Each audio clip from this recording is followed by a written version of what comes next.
13 mm का एक stone बना हुआ है जो कि गॉल ब्लैडर की नेक में बहुत बुरी तरह से फंसा हुआ है। मैंने ऐसा कभी नहीं सोचा था कि गॉल ब्लैडर की पथरी भी आयुर्वेदिक इलाज से निकल सकती है। डॉक्टर ने मेरा ऑपरेशन रखा तो मैं बहुत डर गया था। इस बीमारी का भी एक आयुर्वेदिक इलाज है। 4-5 बार मुझे चेक किया और उसने कहा कि आपकी गॉल ब्लैडर में किसी भी तरह का स्टोन नहीं है। मैं करण सिंह वैद्य का दिल से आभारी हूँ। अभी मेरी पथरी को निकले हुए 1.5 साल हो गया है। मैं सरकार से भी अनुरोध करता हूँ कि ऐसे व्यक्ति को सम्मानित करना चाहिए। आज हम हिमाचल प्रदेश के जिला शिमला के नज़दीक एक रियासत थी जिसे धामी के नाम जाना जाता था। आज धामी जो है वो तहसील है। इसके नज़दीक एक स्कूल है ओखरू। यहाँ पे मनोज कुमार ठाकुर जी अध्यापक है। इनके पिताशय के मुंह में पथरी फंस गई थी जिसका साइज था लगभग 13 mm, जो डॉक्टरों को कहना था निकलना लगभग असंभव है और उनको बड़ी तकलीफ थी इस जगह में।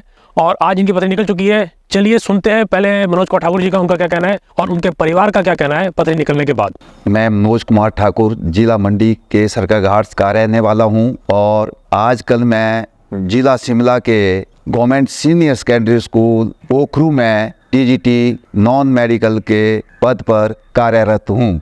कुछ समय पहले मेरे पेट में अचानक दर्द उठता था। फिर एक दिन मजबूरी में मैं आईजीएमसी शिमला चेकअप कराने के लिए चला गया और जब डॉक्टर ने मेरा चेकअप किया और अल्ट्रासाउंड लिया और बाकी सारे टेस्ट लिए तो उन्होंने कहा कि आपकी गॉल ब्लैडर में 13 mm का एक स्टोन बना हुआ है जो कि गॉल ब्लैडर की नेक में बहुत बुरी तरह से फंसा हुआ है। और इसके बाद उन्होंने मेरा जो है ऑपरेशन की डेट मुझे 1 महीने के बाद दे दी। और उसके बाद जब मैं स्कूल में दूसरे अपने एक दोस्त है मेरे मैथ के लेक्चरर अंकुर जी, उनको ये बात बताई तो उन्होंने कहा कि एक बार करण सिंह वैद्य जी के पास दिखा देते हैं, क्योंकि मैं भी वहाँ एक बार अपने दोस्त को लेकर वहाँ गया था। फिर दूसरे ही दिन छुट्टी का दिन था और मेरा दोस्त हमें वहाँ पे ले गया और करण सिंह वैद्य जी ने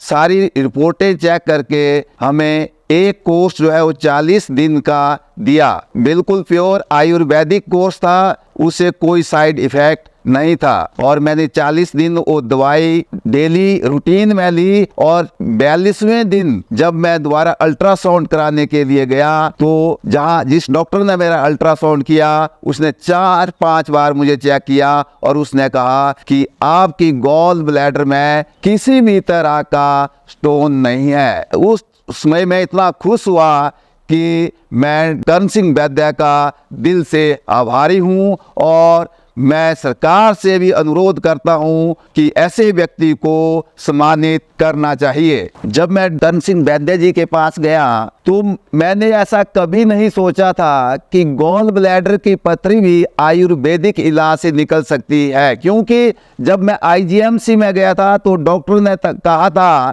कि इसका कोई भी इलाज नहीं है, इसका इलाज केवल ऑपरेशन ही है।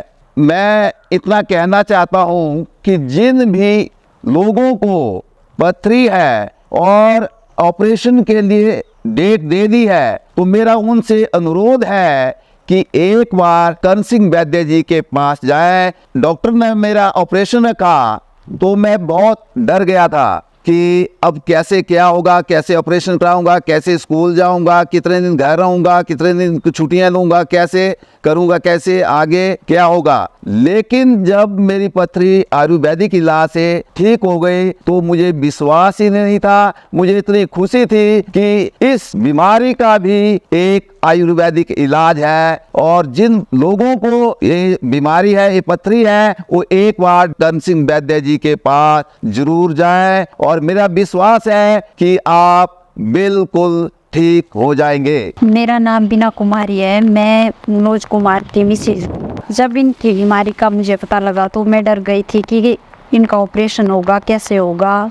और फिर इन्होंने कहा कि मैं करण सिंह वैद्य जी के पास जाकर अपना इलाज करवाऊंगा और उस दवाई से उन ठीक हो गए और उनका बहुत बहुत धन्यवाद। मैं सभी लोगों से अनुरोध करता हूँ जो कि पथरी से पीड़ित हैं कि ऑपरेशन से पहले एक बार आयुर्वेदिक दवाई का सेवन जरूर करें। अभी मेरी पथरी को निकले हुए 1.5 साल हो गया है और मैं सब कुछ चीज़ें खाता हूँ, मुझे किसी भी प्रकार की कोई भी प्रॉब्लम नहीं है, ना तो दर्द है ना तो पथरी है। चाहे किसी भी प्रकार का मैं खाना 1.5 साल से खा रहा हूँ, मुझे कोई भी किसी भी प्रकार की दिक्कत नहीं है। मैं एक टीचर हूँ और मैं ये इंटरव्यू तभी दिया क्योंकि मैं सभी लोगों को ये समझाना चाहता हूँ कि गॉल ब्लैडर की पथरी हो चाहे किसी भी प्रकार की पथरी हो, मुझे तो गॉल ब्लैडर की पथरी थी, लेकिन इसका आयुर्वेदिक में पक्का इलाज है। और आप सुनिश्चित कर लें कि ऑपरेशन से पहले एक बार करण सिंह वैद्य जी के क्लिनिक में एक बार जरूर दिखा लें। आज मनोज कुमार जी और इनकी फैमिली पूरी खुश है और ये बहुत संतुष्ट है। आयुर्वेद के मामले में कहा जाता है कि आयुर्वेद जो है पित्ताशय की पथरी को ख़त्म कर देता है या उसको टुकड़े कर देता है और फंसा देता है। ये पूरी तरह मिथक है। आयुर्वेद जो है पथरी को ख़त्म कर देता है, ये सही बात है, लेकिन टुकड़े करके फंसा देता है, ये बात पूरी तरह गलत है। मनोज कुमार जी की पथरी लगभग 13 की पथरी थी, जो पित्ताशय के अंदर नहीं, वो बाहर थी फंसी हुई, उसके मुंह फंसी हुई थी। इनकी पथरी जब निकली, इनको एहसास तक नहीं हुआ, इनको दर्द नहीं हुआ, इनको पता भी नहीं लगा पथरी कब निकली। इनको तब पता लगा जब इन्होंने अल्ट्रासाउंड करा लिया। तो ये जो वहम है, इस वीडियो के अंदर मैं ख़त्म करना चाहता हूँ कि अगर किसी की पथरी जो है चाहे पित्ताशय के अंदर हो या पित्ताशय के बाहर पाइप में फंसी हो या डक्ट में कहीं फंसी हो, कैसी भी पथरी हो, वो आयुर्वेद के माध्यम से बड़ी सहजता से, बड़ी आसानी से घुल के निकलती है, जिसका कोई एहसास नहीं होता। ये भूल जाइए आप कि इसका कोई साइड इफेक्ट है। ये दवाई पूरी तरह सुरक्षित है और निश्चिंत होकर कोई भी उम्र में इसको ले सकते हैं। ये औषधि पूर्णतः आयुर्वेदिक है। पित्ताशय का ऑपरेशन करने से पहले आयुर्वेद का सहारा लें। हो सकता है आपका पित्ताशय निकालने से पहले आपकी पित्ताशय की पथरी निकल जाए और आपका एक महत्वपूर्ण अंग बच जाए। Search on YouTube, Karan Singh Vaidya.